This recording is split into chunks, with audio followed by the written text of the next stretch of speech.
जोहार दोस्तों, मैं मुकेश बिरुआ, चंपाई सोरेन और लोबिन हेम्ब्रम भाजपा में रिटायरमेंट स्कीम के तहत जुड़े हैं। जिस तरह रिटायरमेंट उन लोगों का दिया जाता है जो ठीक से काम नहीं कर पाते, हाथ कांपने लगते हो, आंखें ठीक से दिखाई नहीं देती हो, तब सरकार व्यक्ति को सेवानिवृत्त कर देती है। सेवानिवृत्त होने के बाद अपना समय अच्छा से बीते बोलकर अक्सर सेवानिवृत्त लोग अपना एक समूह बना लेते हैं ताकि समाज में आपस में हंसकर बातें कर समय गुजार सकें। चंपाई सोरेन जी और लोबिन हेम्ब्रम जी उम्र के इस पड़ाव में कोई करिश्मा समाज के लिए कर पाएँ, ऐसी उम्मीद वे दोनों खुद भी शायद ही कर रहे हों। उम्र के अंतिम फेज में नई पीढ़ी के लोगों की सोच के साथ तालमेल करना वैसे भी चुनौतीपूर्ण है। तालमेल नहीं होने का मतलब ये नहीं है कि एक जो पिता होता है वो अपना बेटा को ना माने, लेकिन पिता की ये जिम्मेवारी तो होती ही है कि अपने बेटे के लिए, अपने घर परिवार के लिए, अपने समाज के लिए और अपने राज्य के लिए एक अच्छा मार्गदर्शन दे। चंपाई सोरेन जी का अस्तित्व झामुमो संगठन के साथ ही था, उसके बिना उनका अस्तित्व कहीं पर भी नहीं है। न ही लोबिन हेम्ब्रम जी का अस्तित्व झामुमो के अलावा कहीं भी है। इसके अलावा हमने अखिलेश यादव और उनके पिता मुलायम सिंह यादव के बीच समाजवादी पार्टी की नई सोच और पुरानी सोच के बीच में मनमुटाव को पब्लिक डोमेन में देखा था। उसका असर भी बेटे अखिलेश यादव के पक्ष में ही आया।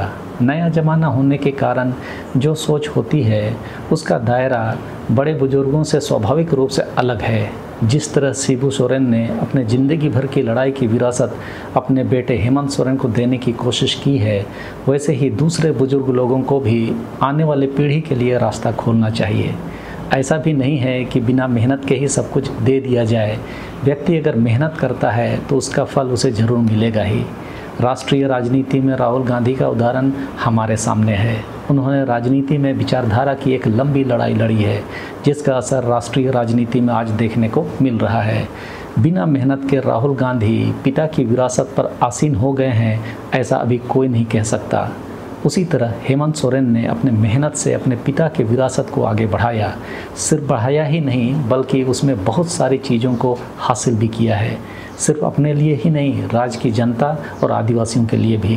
राज्य के आदिवासियों के लिए सरना कोड का प्रस्ताव, 77% दलित, आदिवासी और अन्य पिछड़ा वर्ग को आरक्षण, डोमिसाइल नीति 1932 खतियान के आधार पर तय करना, ये कुछ निर्णय हैं जिससे लोहा लेना भाजपा के लिए भी आसान नहीं है। भले भाजपा ने राज्यपाल कार्यालय के मार्फत इन निर्णयों पर कुछ देर के लिए ही सही रोक लगाए रखी हो, लेकिन न्याय में देर हो सकता है। लेकिन यदि आदिवासी एकजुट रहेंगे तो अन्याय तो नहीं होगा। इसी जगह पर भाजपा ने डोमिसाइल नीति 1985 के आधार पर तय किया था कि जिसका भी जन्म 1985 या उससे पहले हुआ है उसे झारखंड का निवासी कहा जाएगा।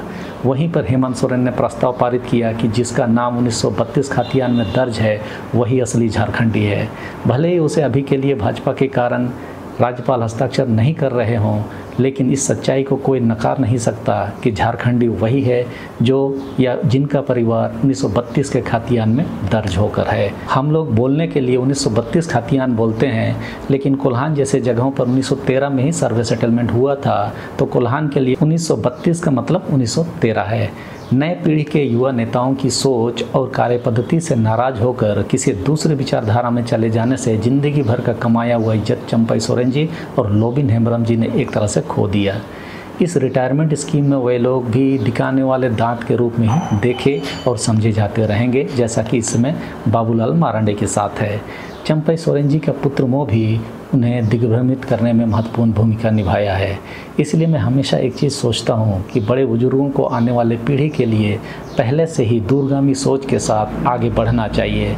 समय रहते चंपाई सोरेन जी यदि अपने बेटे को विधायक ही बनाना था तो अपनी जगह से चुनाव लड़वा सकते थे, लेकिन राजनीति में यही एक समस्या है कि लोग कुर्सी नहीं छोड़ना चाहते हैं, भले ही अपना बेटा ही उस कुर्सी पर बैठना क्यों ना चाह रहा हो। देश आज युवा नेतृत्व को बहुत उम्मीद से देख रहा है। कई सारे नेतृत्व अभी उभर कर आ भी रहे हैं। राहुल गांधी, प्रियंका गांधी, सचिन पायलट, माधवराव सिंधिया, अखिलेश यादव, तेजस्वी यादव, हेमंत सोरेन आदि। हम आप अक्सर समाचारों में ये सब देखते और सुनते रहे हैं।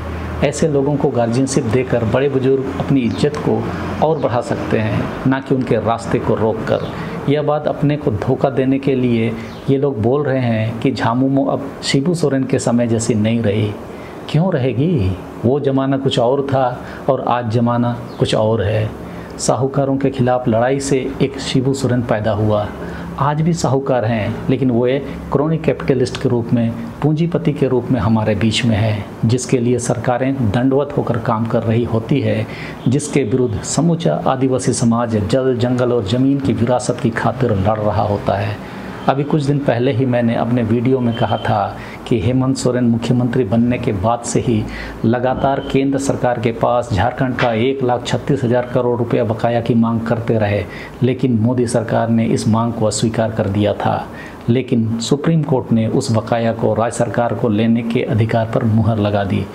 इसका मतलब स्पष्ट है कि मोदी सरकार एक राज्य के संवैधानिक अधिकारों को भी अपने पार्टी और पूंजीपतियों के लिए स्वीकार नहीं कर रहे थे। सुप्रीम कोर्ट का डंडा चला तब जाके समझ में आया। और राजनीतिक पार्टियां की अपनी विचारधारा होती है, जिसे हासिल करने के लिए वे लोग चुनाव लड़ते हैं। राज्य की सत्ता चलाने के लिए कई पाबंदियों से और कई सुविधाओं से गुजरना पड़ता है। पार्टी का वैचारिक होना दूरगामी राजनीति के लिए बहुत ज़रूरी है। इस मामले में झामुमो जरूर पिछड़ते हुए नजर आती है। दूसरा, झामुमो के पास बौद्धिक समूह नहीं है। वैसे में भाजपा जैसे वैचारिक पार्टी को कितने दिनों तक रोक सकती है, ये भी एक सवाल है। छोटी पार्टियां और आदिवासी नेता अक्सर चिंटू पिंटुओं से घिरे रहते हैं। हेमंत सोरेन भी अपवाद नहीं है। उनके जेल जाने के पीछे उन चिंटू पिंटुओं के कारगुजारियों से आप इनकार नहीं कर सकते। मधुकुड़ा के समय में भी उनके साथ विनोद सिन्हा हुआ करते थे। चंपई सोरेन के साथ चंचल गोस्वामी सुपर सीएम के रूप में थे। ये कब तक चलेगा?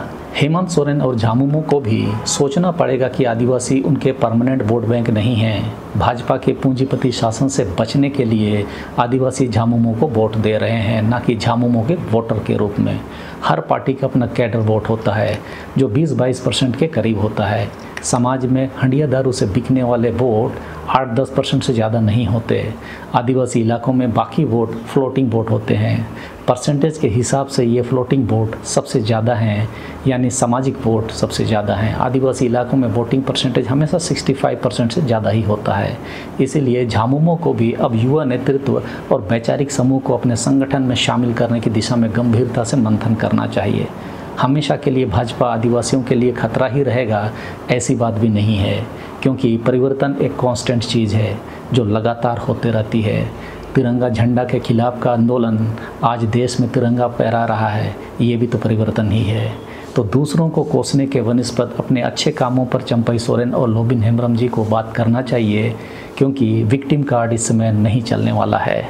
एक समय सांसद कृष्णा मार्डी 9 विधायकों के साथ झामुमो छोड़ दिए थे। भाजपा, कांग्रेस, आजसू न जाने कहां कहां नहीं गए। आज उनको खोजना मुश्किल है। उसी तरह सूरज मंडल भी कभी झामुमो के बड़े नेता रहे हैं। उनका हैसियत का भी अस्तित्व आज समाप्त हो गया। मतलब साफ है, संगठन की शक्ति को नज़रअंदाज करना इन सबका अस्तित्व लील कर गया। ये मैं उदाहरण के लिए बता दे रहा हूँ। आदिवासियों के बीच में बहुत सारे सामाजिक, सांस्कृतिक, धार्मिक, राजनीतिक मुद्दे हैं जिस पर आदिवासी युवाओं को मंथन करना चाहिए। यदि आप मंथन नहीं करेंगे तो ऐसे बड़े बुजुर्ग हमारे आपके भविष्य को पूंजीपतियों के हाथों नीलाम करते रहेंगे। जिस तरह मेहनत करके आप एग्ज़ाम देते हैं ताकि आप उस परीक्षा में सफल हों, वैसे ही जल, जंगल और ज़मीन की विरासत को हमारे पूर्वजों ने हमारे तक संजो के रखा है, और उस विरासत को संभालने के लायक बनने की जिम्मेदारी अब युवाओं के ऊपर में है। यदि आप जिम्मेदारी लेने लायक नहीं होंगे तो वही होगा जो झारखंड को 2000 में इसलिए अलग किया गया क्योंकि उस समय सत्ता में भाजपा आ रही थी। भाजपा यदि सत्ता में नहीं आ सकती थी तब झारखंड का अलग होना आसान नहीं था। इस बात को आप समझ रहे होंगे। पूंजीपतियों के साथ जितने एमओयू भाजपा के शासन में हस्ताक्षर हुए हैं उतने तो कभी भी नहीं हुए हैं।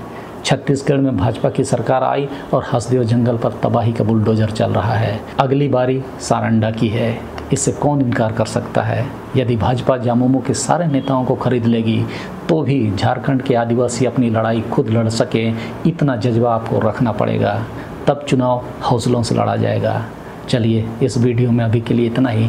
फिर मिलते हैं अगले वीडियो में। सबों को धन्यवाद। जोहार।